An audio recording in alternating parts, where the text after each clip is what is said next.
জানো তো, একটু যদি অন্যরকমভাবে রান্না করা যায় তাহলে না একটা সাধারণ রান্নাও অনেক বেশি অসাধারণ খেতে লাগে।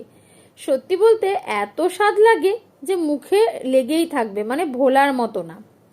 নিরামিষ দিনে তোমরা কিন্তু এভাবে শাক ঠাক বাড়িতে বানিয়ে নিতেই পারো। আসলে শাকটা তো আমাদের দৈনন্দিন জীবনে খাওয়া হয়, তবে ওই একঘেয়ে খাওয়া হয়। আজ আমি যেভাবে দেখাবো এইভাবে একবার ট্রাই করতে পারো।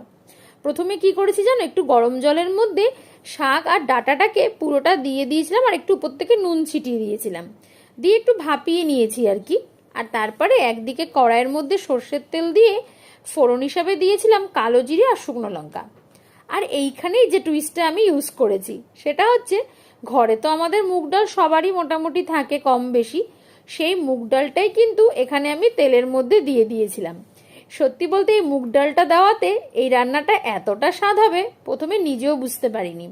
আর গন্ধটা এত সুন্দর বেরোচ্ছিল যে আর কি বলবো। ব্যাস, মুগ ডালটাকে না বেশি ভাজা ভাজা করব না, ওই হালকা হাতে একটু নেড়ে চেড়ে নেব। তারপরে এর মধ্যে ডুমো করে কেটে রাখা আলু আর পাতলা পাতলা করে কেটে রাখা সিমটা আমি দিয়ে দিয়েছিলাম। এই সিম আর আলু দিয়ে পুরো রান্নাটাকে কিন্তু আমি করব। এবার না ভালো করে একটু নাড়াচাড়া করতে হবে কিন্তু, মানে আলু আর সিমটা একটু ভাজা ভাজা হবে তো বলো। আর এই ভাজার সময় অবশ্যই তোমরা কিন্তু নুন আর হলুদটা দিয়ে নেবে। ব্যাস, তারপরে কি নুন হলুদ দিয়ে আবার ভালো করে ভাজা ভাজা করতে হবে। জানো তো, তোমরা আমার আগের ভিডিওগুলোতে এত ভালোবাসা দিচ্ছ, সত্যি বলতে আমার আমার নিজের মন থেকে বলছি, এত ভালো লাগছে যে তোমাদের সাথে শুধু মনে হয় যে গল্প করি। মানে আমি চেষ্টা করি সমস্ত কমেন্টের উত্তর দেওয়া। নাও এবারে দেখো, ওদিকে জল থেকে শাকটা তুলে নিয়ে আমি কিন্তু দিয়ে দেবো কড়াইয়ের মধ্যে, দিয়ে ভালো করে নাড়াচাড়া করতে হবে। আর হ্যাঁ, যেটা বলছিলাম, তোমরা যদি এইভাবেই আমার রান্না পছন্দ করতে থাকো আর ভালোবাসো, তাহলে আমি কিন্তু আরও নতুন নতুন রেসিপি আনার একটা আগ্রহ পাবো। ব্যাস, এভাবে নাড়াচাড়া করে খানিকক্ষণ রাখতে হবে। তারপরে ওপর থেকে সামান্য একটু চিনি দেবে।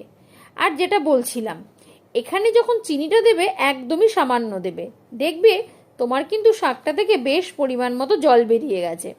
তারপরে কি, এবার পুরো শাকটা ভালো করে সেদ্ধ হওয়ার জন্য আমাকে ঢাকা দিতে হবে। আসলে যখন আমি গরম জলের মধ্যে দিয়েছিলাম তখন কিন্তু এটা সেদ্ধ হতে দিইনি, শুধুমাত্র একটু ব্লাঞ্চ করেছিলাম। এবারে যেটা করব সেটা সেদ্ধ হওয়ার কাজটাকেই আরও ইজি করে দেবে। এতে করে শাকের পুষ্টিগুণটাও থেকে গেল আর আমাদের খাবারটাও সুস্বাদু হয়ে গেল। ব্যাস, এবারে ঢাকনাটা দিয়ে দিতে হবে। আচ্ছা, যারা যারা আমার পেজটাকে এখনও ফলো করোনি অবশ্যই কিন্তু একটু ফলো করে দিও। আর যারা ইউটিউব থেকে দেখছো তারা একটু সাবস্ক্রাইব করো। আর তোমাদের আত্মীয় স্বজন বন্ধু বান্ধবদের মধ্যে কিন্তু আমার রান্নার রেসিপিগুলো অবশ্যই শেয়ার করো। তারপরে আমাকে কিন্তু অবশ্যই জানাবে তোমাদের কেমন লাগছে আমার রান্না। আর বাড়িতে ট্রাই করতে কিন্তু ভুলো না। দেখো তো কেমন হয়েছে।